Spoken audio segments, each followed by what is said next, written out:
Second part of the manager's readiness test. And by the way, I'm not filling in the blanks, and I'd love for you to get in touch with me, and I can do that for you, or I can actually send you a copy of this booklet. The second part of this is some myths and realities that are out there about managers. And I want to put a few of these to rest, again, just to help you think about whether or not you want to do this thing called be a manager, be a supervisor, be a team leader, be a lead, be a foreman, be whatever it may be, a branch manager, etc. So this is the management readiness test, part 2. And again, it's from strongly agree to strongly disagree. And this one's sort of all over the map, and I'll go over one at a time. Number 1, managers are born and not developed. We're not sure. We think it's a little of both. There is evidence done by people who have studied those who have gone into evangelism and have become incredibly effective and have built megachurches that they were evangelizing at age 3. And they just came out that way. Well, there's also 180 degrees from that that says that leaders must be trained, coached, mentored, practiced, etc. It's very much a learned process. Reality, nature, or nurture, we're not sure. We do think along the way that people start to pick up things from their environment as well as their own intellect to become the leaders that they are. What we do know is that managers, not necessarily leaders, managers can be developed because there are a set of skills there, particularly in the people areas, that managers do. And there are specific skills for their organization that they will be trained to do. So we do think that they can be developed, even if they don't, quote, feel born to be a manager. Number 2, only extroverted people make good managers. That's false. That's not at all true. Along the way, I've known managers who were very quiet, very subdued or subtle, not flashy, but extremely both popular, perceptive with people, and also effective as managers in their organization. We tend to think that extroverted people are the people who do the managing. That's not necessarily true. In some organizations, in some professions, such as sales and marketing, there seems to be a propensity of extroverted people.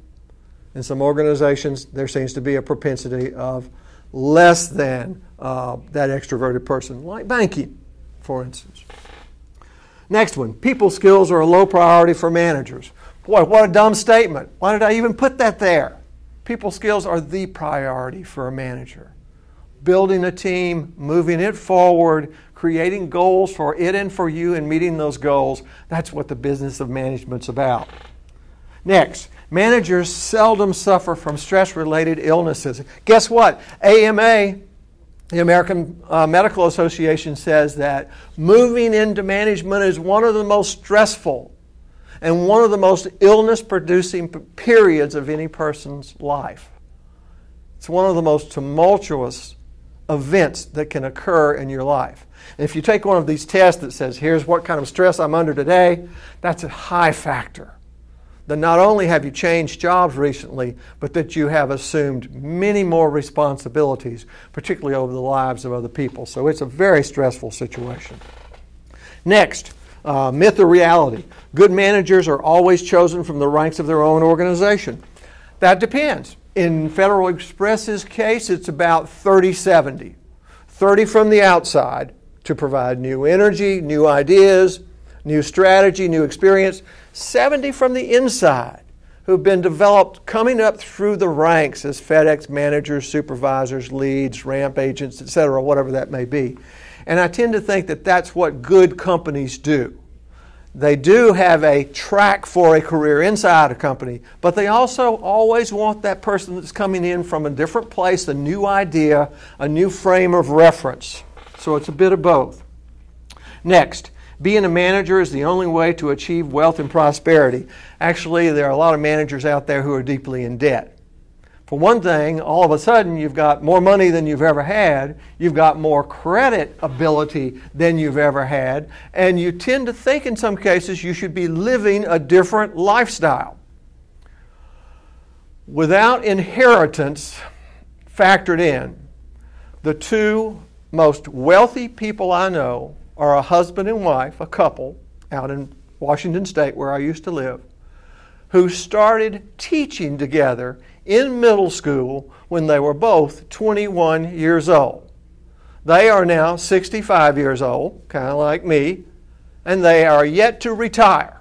Now, what they have done over those, gosh, that's a lot of years. I'm not even going to count them up. But over those years is they have deposited her paycheck into an investment fund every payday from about 1962 until this very day.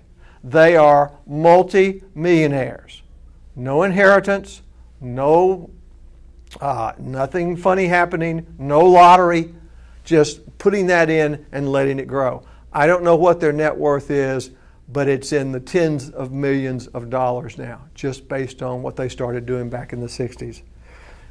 They have never, either of them, managed anything in their life except their lives. Certainly they've managed their finances, but they've never been a school administrator. They've never been a business owner. They've never managed anything. So that's not true that you need to be a manager to be wealthy and have prosperity. Next, being a manager is the only way to become an influential person. Absolutely, positively not. As a matter of fact, when I go into organizations, if I work with them long enough, I find that the boss and the management team is only one small part of the leaders and influencers in an organization. There will be technical influencers, experiential influencers, moral influencers, motivational influencers who are as strong a factor as the management and leadership team. So that's not true either. Next one, good managers rarely delegate. There's no such thing. That's an oxymoron. A good manager is not a good manager unless they delegate. And I don't care whether you're the football coach of a leading NCAA team or whether you run a small business. At some point in time, you cannot do it all yourself. And you must have built a trusted team of people who can help you, not only help you to do things, but to take on responsibilities that you have always reserved for yourself out of ego, out of wanting to do it perfectly, out of being taught to do it that way by someone else who was your boss. Delegation and empowerment are extremely important for you to have an effective organization that grows. Next, when you're promoted to manager, you have a lot more control over your time and energy. False, false, false. You have some more control over your time and calendar. However, when you become a manager, if you weren't already, you're what we call a 24/7 employee. At the management level, on and off the job, you are symbolic of your company. You are available to your boss. You're available to the leadership team all the time. And you are also available to so many more people who look to you not only for leadership, but for their livelihood at that point. So that responsibility level goes up instead of down. You have less control over your time and energy, and you have to be very careful about how you use it and how you learn to use time, learn to allocate energy, learn to say no, learn to use the 4 quadrants of time management that we've discussed before as a tool. Next, when you're promoted to manager, you can maintain friendships with your former peers. This is very tricky because here's what happens. I'm a member of, let's say, well, why don't I give you a real example? That would be even better. I'm a member of a team of guys who goes out and works on utilities in a city. I mean, they're the guys whose trucks you see in your city when the power goes out. And you'll see those 4 trucks out there clustered around a transmission box or a transmission line or a telephone pole, and they're working as a team and they're working together and they're getting it done. They're getting the lights back on for 100,000 people and they're repairing things, and they're a great working team. One of them is so good, of course, he's called in one day or she's called in one day and someone says, we're going to make you a crew chief. And we're going to make you a crew chief of that crew that you're in right now because you know all those guys and they really respect you and trust you. Congratulations. Guess what? The next day that you go into work, that same group of your buddies that you had Budweiser and bait with the weekend before is going to look at you like you came from another planet. The reason is now you hold their destiny in your hands. Their evaluations, their paychecks, what they hear, what upper management hears about them, your personal life and how you conduct that with them now is very different. Is it possible for those people to continue to be your friends? The answer is yes, with considerable difficulty. Because you are now to them, in their eyes, and in reality, a very different person. You hold their lives in your hand. You are no longer one of them. You will never be one of them as long as you're their manager or supervisor. So that it has to be done very carefully and judiciously. And I will say a large percentage of time the answer is no.